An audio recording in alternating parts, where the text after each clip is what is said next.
फरमाया कयामत तक वो हक के लिए लड़ते रहेंगे, किसी के बुरा चाहने से उनका कुछ नहीं होगा। अब मैं यहां बात पूछता हूं, बुरा चाहने से कुछ नहीं होगा, ये हदीस में कहा जा रहा है, जबकि जाहिर में हम देख रहे हैं उनकी तो इमारतें टूटकर खत्म हो गई, उनके बच्चों के टुकड़े हो गए, उनके यहाँ एक एक कब्र में 80-80 मैयतों को रखा गया। और हदीस में कहा जा रहा है उनका बुरा चाहने वाले लोगों से, उनका बुरा चाहने से उनका कुछ नहीं होगा। अरे बहुत कुछ हो गया, उनके अस्पताल टूट गए, उनके घर बर्बाद हो गए, उनकी जमीनें तबाह हैं, उनके घर बार सब खत्म है। फिर हदीस में ये जो कहा जा रहा है उनका कुछ बुरा नहीं होगा, मतलब ये है मेरे अजीजों, मेरे आका का फरमान है दुनिया के बुरा चाहने से उनका कुछ नहीं होगा। मतलब घर टूट जाएं, बच्चे खत्म हो जाएं अलग है, रिश्ते टूट जाएं अलग है, लेकिन पूरी दुनिया एक तरफ हो जाए उनके ईमान का कुछ भी बुरा नहीं हो सकता। और अगर ईमान महफूज है तो दुनिया की सबसे बड़ी दौलत मौजूद है। कुरान पाक में रब ताला फरमाता है वो अल्लाह है जिसने अपने रसूल को हिदायत के साथ और हक दीन के साथ भेजा है। हमारा दीन वो अजीम दीन है जिसकी सनद और जिसकी सर्टिफिकेट खुद अल्लाह ताला ने अता की है। और मेरे अजीजों, ये कितनी अजीम बात है। मैं आपके इलाके में अगरचे पहली मर्तबा आया, लेकिन इससे मिलते जुलते बंगाल के कई इलाकों का सफर किया।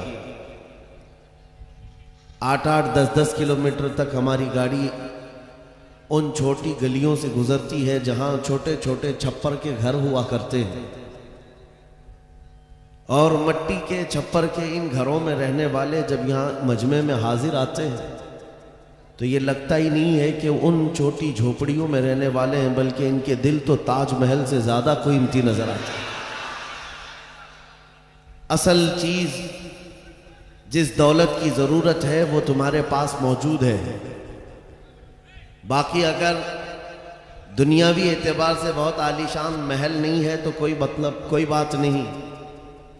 अगर दिल तुम्हारा अमीर है और अपने दीन इस्लाम को लेकर के मुतमईन है तो मैं समझता हूं उसके पास ताजमहल से ज्यादा कीमत मौजूद है, बहुत बड़ी दौलत उसके पास मौजूद है। अपने दिल का इत्मीनान हो कि मेरा दीन सच्चा दीन है, मेरा नबी इस दुनिया का सबसे सच्चा है, मेरा खुदा सच्चा है और उसकी किताब कुरान सच्ची है। जब ये यकीन बढ़ जाए तो इसी यकीन का नाम ईमान होता है। और ये ईमान जिसके पास कमाल को पहुंचता है, दुनिया की आंधियां आए, तूफान आए, उसके ईमान को जरा बराबर भी डगमगाती नहीं। कुछ भी हो जाए वो ऐसा मजबूत होता है। मैंने आज एक आयत आपके सामने पढ़ी है, तवज्जो चाहता हूं। उन हालात में मैं आपके सामने आयत पढ़ रहा हूं जहां दुनिया हमारा तमाशा देखने के लिए तैयार खड़ी है।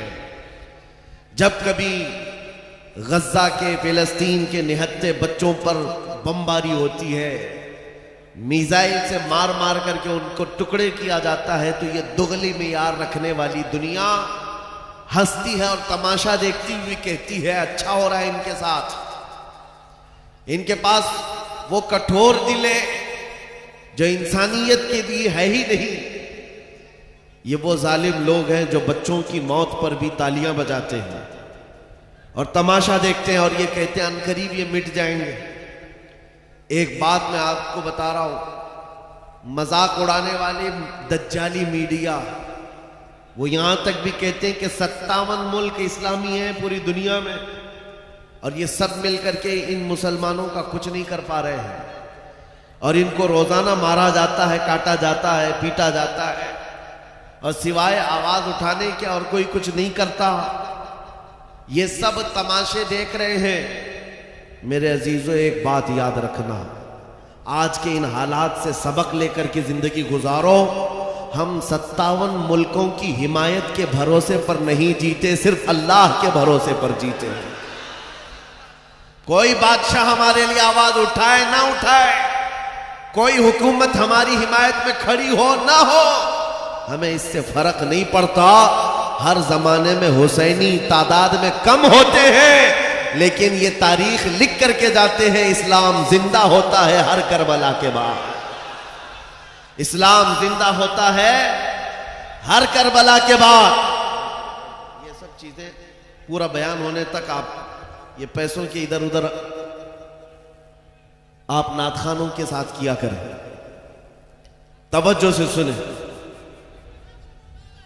नबी करीम सल्लल्लाहु ताला अलैहि वसल्लम की उस अजीम उम्मत को आज तख्ते मश्क बनाया गया है। यह हम सबका इम्तिहान चल रहा है, यह हम सबका इम्तिहान चल रहा है। हम छोटी छोटी चीजों पर सब्र नहीं कर पाते। हो सकता है मेरी तकरीरों से आपको असर ना हो सकता है किसी मुकर्रिर की और किसी के वाज़ो नसीहत से आपको असर ना हो रहा हो, लेकिन उन निहत्ते बच्चों की और उन मजलूम फिलिस्तीनियों की उस चीख और पुकार को देख करके तो समझ जाओ कि उनका ईमान कितना मजबूत है, कितना मजबूत है। वक्त के सुपर पावर ताकतें उन निहत्ते बच्चों के सामने खड़े हैं। दुनिया की सारी बड़ी मशीनें लेकर, सारी टेक्नोलॉजी लेकर, और मुकाबला करने वाले कंकरों और पत्थरों के साथ खड़े हैं। हाथों में कंकर है, पत्थर है, कोई मुजाहमत करने के लिए उनके पास छोटी चीज भी नहीं। उसके बावजूद भी दुनिया उनको आतंकवाद कहती है, दहशतगर्द कहती है, टेररिस्ट कहती है। इससे उनको कुछ फर्क नहीं पड़ता। मैं एक हदीस पाक सुनाता हूं। नबी करीम सल्लल्लाहु ताला अलैहि वसल्लम इरशाद फरमाते हैं, ला तज़ालु इसाबतुन मिन उम्मती युकातिलूना अला अबवाबि दिमश्क व मा हौलहा ज़ाहिरीन अलल हक़ ला यदुर्रुहुम ख़ुज़लानु मन ख़ज़लहुम इला अन तक़ूम अस्साअह औ कमा क़ाल रसूलुल्लाह सल्लल्लाहु अलैहि वसल्लम। मेरे आका फरमाते हैं, क़यामत तक मेरी उम्मत में से एक जमात ऐसी होगी जो दिमश्क के दरवाज़ों पर और बैतुल मुक़द्दस के आसपास लड़ती रहेगी, हक के लिए लड़ती रहेगी। किसी के बुरा चाहने से उनका कुछ बुरा ना होगा। क़यामत आने तक वो हक के लिए लड़ते रहेंगे। मेरे आका सल्लल्लाहु अलैहि वसल्लम ने फरमाया, क़यामत तक वो हक के लिए लड़ते रहेंगे, किसी के बुरा चाहने से उनका कुछ नहीं होगा। अब मैं यहाँ बात पूछता हूँ, बुरा चाहने से कुछ नहीं होगा, यह हदीस में कहा जा रहा है, जबकि जाहिर में हम देख रहे हैं उनकी तो इमारतें टूटकर खत्म हो गई, उनके बच्चों के टुकड़े हो गए, उनके यहाँ एक एक कब्र में 80-80 मैयतों को रखा गया। और हदीस में कहा जा रहा है, उनका बुरा चाहने वाले लोगों से, उनका बुरा चाहने से उनका कुछ नहीं होगा। अरे बहुत कुछ हो गया, उनके अस्पताल टूट गए, उनके घर बर्बाद हो गए, उनकी जमीनें तबाह हैं, उनके घर बार सब खत्म है। फिर हदीस में ये जो कहा जा रहा है, उनका कुछ बुरा नहीं होगा, मतलब ये है मेरे अजीजों, मेरे आका का फरमान है, दुनिया के बुरा चाहने से उनका कुछ नहीं होगा। मतलब घर टूट जाएं, बच्चे खत्म हो जाएं अलग है, रिश्ते टूट जाएं अलग है, लेकिन पूरी दुनिया एक तरफ हो जाए, उनके ईमान का कुछ भी बुरा नहीं हो सकता। और अगर ईमान महफूज है तो दुनिया की सबसे बड़ी दौलत मौजूद है।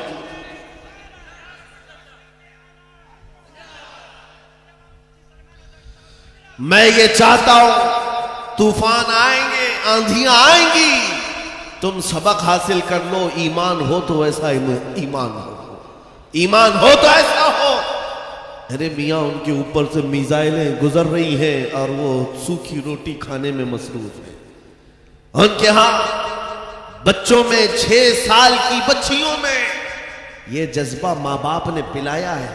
छोटी सी लड़कियां मेहंदी के कौन से अपना नाम लिख रही हैं। किसी न्यूज रिपोर्टर ने पूछा कि जंग के हालात में तुम अपना नाम हथेली पे क्यों लिख रही हो।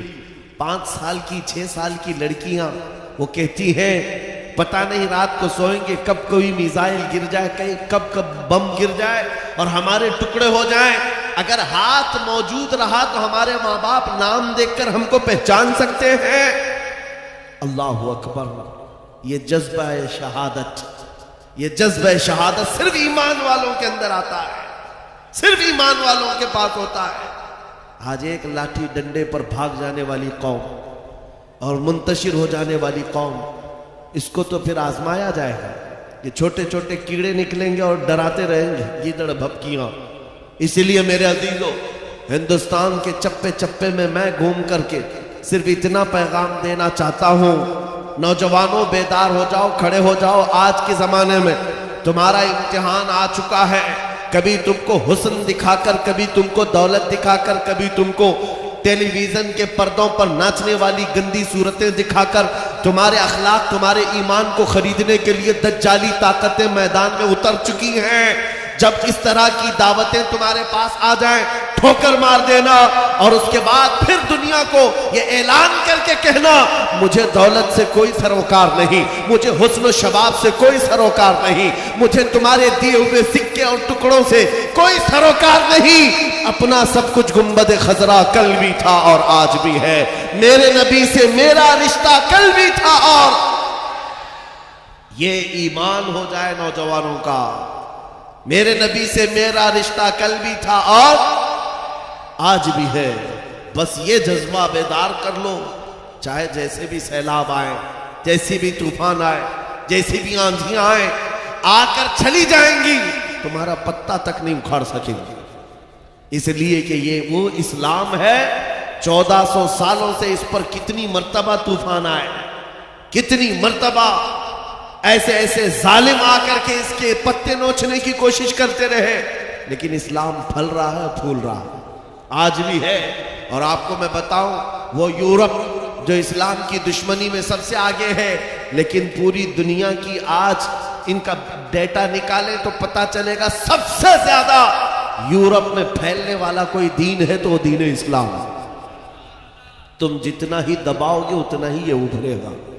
इस्लाम की फितरत में कुदरत ने वो लचक दी है, जितना ही दबाओगे उतना ही वो उभरेगा। मैं नौजवानों से कहना चाहता हूं, तुम अपनी जिंदगी गेम में, इंटरनेट के इन गंदी तस्वीरों में, फेसबुक और इंस्टा में गुजार करके दुनिया से चले जाओगे तो कल क़यामत के दिन तुमसे भी सवाल होगा। जब छोटी बच्चियां चीख रही थी, जब उम्मते मोहम्मदिया पर सख्त तरीन वक्त आ चुका था इम्तिहान का, ऐ नौजवान तू अपनी नौजवानी कहाँ बर्बाद कर रहा था, किन अड्डों पर बैठा था, तू कौन से ताश के पत्ते खेल रहा था, तेरे हाथ में तो नशा था। अगर क़यामत के दिन सवाल हुआ, याद रखो मुहद्दिसीन फरमाते हैं सिर्फ अल्लाह का एक सवाल, मैंने तुझे जवानी दी थी, कहाँ खर्चा किया। इसका जवाब देते देते कुछ लोगों को 500 साल लग जाते, कुछ लोगों को 400 साल, कुछ को 500 साल लग जाते। आज अल्लाह ने जवानी दी है। मैं ये नहीं कहता कि सब उतर जाएंगे मैदान में और हम जंग के लिए जाएं, हमारे वो हालात नहीं है, लेकिन अल्लाह का फरमान है, जब किसी कौम पर कोई आफत नाजिल होती है तो ये इबरत की जगह होती है, इबरत का वक्त होता है। इंसान को चाहिए कि वो अपने अंदर और बाहर को सही कर ले, अपने अंदर और बाहर को सुधार ले। ये रात भर गाने सुन करके सोने की आदत को बदल दे, नमाजों को तर्क करने की आदत खत्म कर डाले, अपनी नींद को सबसे ज्यादा अहमियत देने की आदत खत्म कर डाले। तुम्हें अगर जन्नत की ख्वाहिश है तो ये दुनिया का ऐश छोड़ दो। अगर मुस्तफ़ा करीम सल्लल्लाहु अलैहि वसल्लम के पड़ोसी बनना चाहते हो जन्नत में, तो यहां की अय्याशियों को ठोकर मारो। तुम्हारे लिए बहुत खूबसूरत जन्नत है जो अल्लाह ताला की तरफ से बनाई हुई। मैं उन दिनों में आपसे वो आयत करीमा पढ़कर सुना रहा हूं जब हालात ऐसे सख्त हैं, लोग कहते हैं मौलाना अभी भी आप कह रहे हैं कि ये आयत का तर्जुमा सुनो। रब फरमाता है वो अल्लाह है जिसने अपने रसूल को दीन हक के साथ भेजा और हिदायत के साथ भेजा, इसलिए भेजा कि ये दीन पूरी दुनिया में गालिब आ जाए, ये दीन पूरी दुनिया में गालिब आ जाए। तवज्जो चाहता हूं, जब हम ये बात करते हैं तो कुछ लोगों को लगता है कि इस जमाने में ये दीन कैसे गालिब आएगा। आपको तो मारा जा रहा है, आपको काटा जा रहा है, हर जगह से तो आपको खत्म किया जा रहा है, ये दीन कब गालिब आएगा। मैं कहता हूं इस तरह की और भी जुल्म आ जाए तब भी मैं कहूंगा कि दीन गालिब आएगा, क्योंकि ये मेरा कौल नहीं, मेरे रब का फरमान, रब का फरमान है। अल्लाह करीम ने फरमाया है तो होकर रहेगा।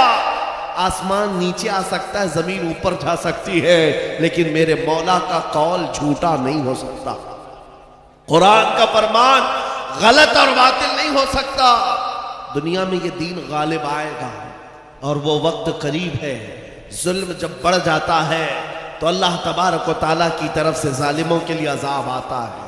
चंद दिन के बाद देखना, जब रब तबारक व तआला की पकड़ होगी इन जालिमों की, तुम इनको अखबार के किसी कोने में भी नहीं पाओगे। इनका नामो निशान खत्म हो जाएगा। हम यहां पर तारीख के झरोकों में देखते आए हैं, नबी पाक सल्लल्लाहु तआला अलैहि वसल्लम की अजमत और उनकी शान पर भौंकने वाले कुत्ते चंद दिनों के बाद ऐसे गायब हो जाते हैं, उनका कोई पता ही नहीं होता, उनका निशान भी नहीं होता। आपको मैं तारीख पूरी अगर बताऊं, एक दो नहीं कई गुस्ताखे रसूल आए, कितनों को याद है उनके नाम, कितनों को मालूम है उनकी तारीख, लेकिन मेरे नबी की तारीफ करने वाले हस्सान बिन साबित से लेकर के इमाम अहमद रजा तक हर आशिक रसूल लोगों की जुबानों पर नहीं, लोगों के दिलों पर हुकूमत करता नजर आता है। हर आशिक रसूल लोगों के दिलों पर हुकूमत करता नजर आता है। अरे ये झारखंड की वो सरजमीन जहां मुसलसल 12 घंटे सफर के बाद मैं आपके पास पहुंचा और ये मजमा देखकर हैरत में है। रात के 2 बजे, ये लगता नहीं रात के 2 बजे है, दिन के 12 बजे का शबाब नजर आता है, ये दिन का शबाब नजर आता है। हर जलसे में तकरीबन ये माहौल।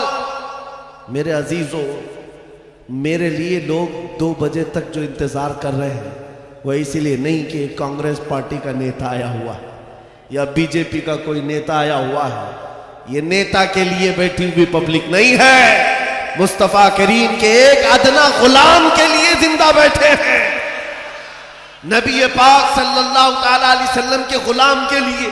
वरना मेरी अपनी हैसियत क्या है, मेरा इंट्रोडक्शन आपके पास है क्या? मैं जुनूब हिंद से ताल्लुक रखता हूं, आप शुमाल में बैठे हुए हैं, लेकिन दिल ऐसे मिले हुए हैं जैसे एक घर की छत के नीचे बैठे हुए हैं। क्यों? ये बताना चाहता हूं, जब रिश्ता मदीने के ताजदार से जुड़ जाता है, मौला उसका रिश्ता पूरी कायनात से जोड़ देता है, रब ताला उसका रिश्ता हर जगह से जोड़ देता है। हुजूर की तारीफ करने वाले जिंदा भी रहते हैं और नाम कमाते भी रहते हैं। एक फार्मूला देकर जाता हूं आपको, अगर इज्जत चाहते हो, अगर बुलंदी चाहते हो, अगर तरक्की चाहते हो, तो मेरा एक जुमला याद रखो, उस नबी की बात करो, हर दिल पे राज करो, उनकी बात करो।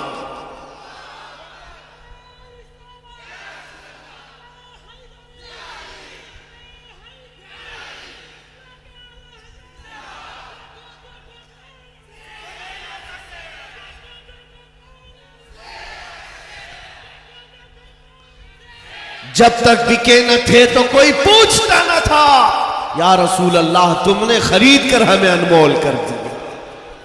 ये जिंदगी की सच्चाई है, ये जिंदगी की हक्कानियत है। आप इसको जितनी जल्दी समझ जाओ अच्छा है, इसीलिए उसकी इसके कदमों में इज्जत मत ढूंढना। हमने देखा है 40-40 साल पार्टी की खिदमत करते रहे, बूढ़े हो गए तो पार्टी ने साइड लगा दिया। साहब आपकी उम्र हो गई, अब जवानों को टाइम दिया जाए, आप रिटायरमेंट की जिंदगी गुजारो। नेताजी अब रिटायरमेंट की जिंदगी गुजार रहे हैं, ना भीड़ भाड़ है, ना कोई पूछने वाला है, लेकिन नबी का गुलाम जितना बूढ़ा होता है उतनी इज्जत बढ़ती चली जाती है। इसके रिटायरमेंट का टाइम नहीं आता। अभी अभी आप हजरत अल्लामा मुफ्ती मुतीउर रहमान साहब क़िबला को समाअत किए होंगे, उम्र काफी हो चुकी, तकलीफ भी है, बीमार भी है, लेकिन इन हालतों में भी जब वो किसी मिंबर पर बैठते हैं, लोगों की इज्जत आज भी वैसी ही है जैसे जवानी में की जाती थी, बल्कि हर जमाने में इज्जत बढ़ती चली जाती है। हमने अपनी आंखों से देखा, 75 साल की उम्र थी मुर्शिद गिरामी हुजूर ताजुश शरिया बदरुल तरीका की, उनके चेहरे पाक का जमाल देखने के लिए दीवानों का हुजूम ऐसा टूटता था। अरे गया बॉलीवुड, गया हॉलीवुड, सारी चीजें एक तरफ ठोकर मार लो, मुस्तफा करीम के गुलाम के चेहरे को एक सामने रख दो, इसलिए कि इज्जत नबी पाक के कदमों में है, इज्जत नबी पाक की निस्बत में है। इसलिए मैं कहता हूं, जितने कुत्ते भौंकते थे भौंक करके फना हो जाते हैं। हर जमाने में आए, लेकिन उनका नामो निशान मिटा दिया गया है। चंद सालों पहले एक धर्म परिवर्तन करने वाला, अपना नाम बदलने वाला लखनऊ का एक राफजी कुत्ता निकला था। नाम भी बदल दिया, धर्म भी बदल दिया और जाकर के पुजारियों के तलवे छाटता रहा। 6 महीने के बाद लात मार करके उसको वहां से भी भगाया गया। लोगों ने ये सोचा था, मीडिया में कवरेज दिया गया था, अरे एक आदमी इस्लाम छोड़कर निकल गया है, इस्लाम छोड़कर निकल गया है। इन कुत्तों को अगर एक भी ऐसी खबर मिल जाए 24 घंटे उस पर भौंकते रहते हैं। एक भी मुसलमान ऐसा मिल जाए, हम तो उसको मुसलमान समझते ही नहीं। जो कचरा था वो पहले से निकल गया है, उस कचरे की इस्लाम को जरूरत नहीं। लेकिन आज क्या कैफियत है, क्या हालत है? क्या पंडितों ने अपने सर पर बिठा लिया? क्या तुझे पुजारियों ने अपना आका बना लिया? नहीं, अब तो जान के लाले पड़ गए। वीडियो बनाता है और रिक्वेस्ट करता है, मेरी जान को बचा लो, खतरा है। न मुसलमानों का रह गया, न हिंदुओं का रह गया, धोबी का कुत्ता, न घर का न घाट का। इसीलिए इमाम अहले सुन्नत फाजिल बरेलवी ने 100 साल पहले कहा था, या रसूल अल्लाह, जो तेरे दर से यार फिरते हैं, दर बदर यूं ही खार फिरते हैं।